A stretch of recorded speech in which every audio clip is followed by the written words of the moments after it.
Comme l'indique Donoso Cortés dans une profonde intuition, les civilisations connaissent deux phases.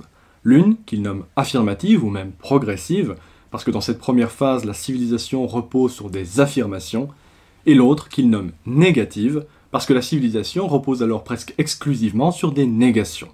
Et cette seconde phase n'est plus appelée progressive, mais bien plutôt décadente, car elle repose sur la négation de toutes les vérités de l'ordre social.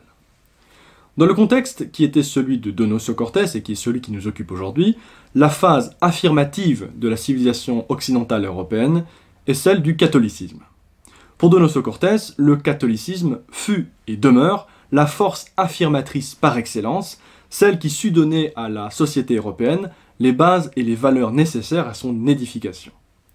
Ainsi qu'il le note, le christianisme a civilisé le monde par trois moyens, en faisant de l'autorité une chose inviolable, en faisant de l'obéissance une chose sainte, et en faisant de l'abnégation et du sacrifice, ou pour mieux dire de la charité, une chose divine. Or, ces affirmations sur lesquelles la civilisation européenne s'est édifiée sont aujourd'hui en but à leur négation pure et simple à travers le socialisme égalitaire, dit Donoso. L'autorité est niée au profit de l'égalité, l'obéissance au profit de la liberté individuelle, c'est-à-dire la liberté par rapport à quelque chose, la liberté comme détachement, et le sacrifice et l'abnégation, que Donoso nomme la charité, est remplacé par la jalousie et l'égoïsme.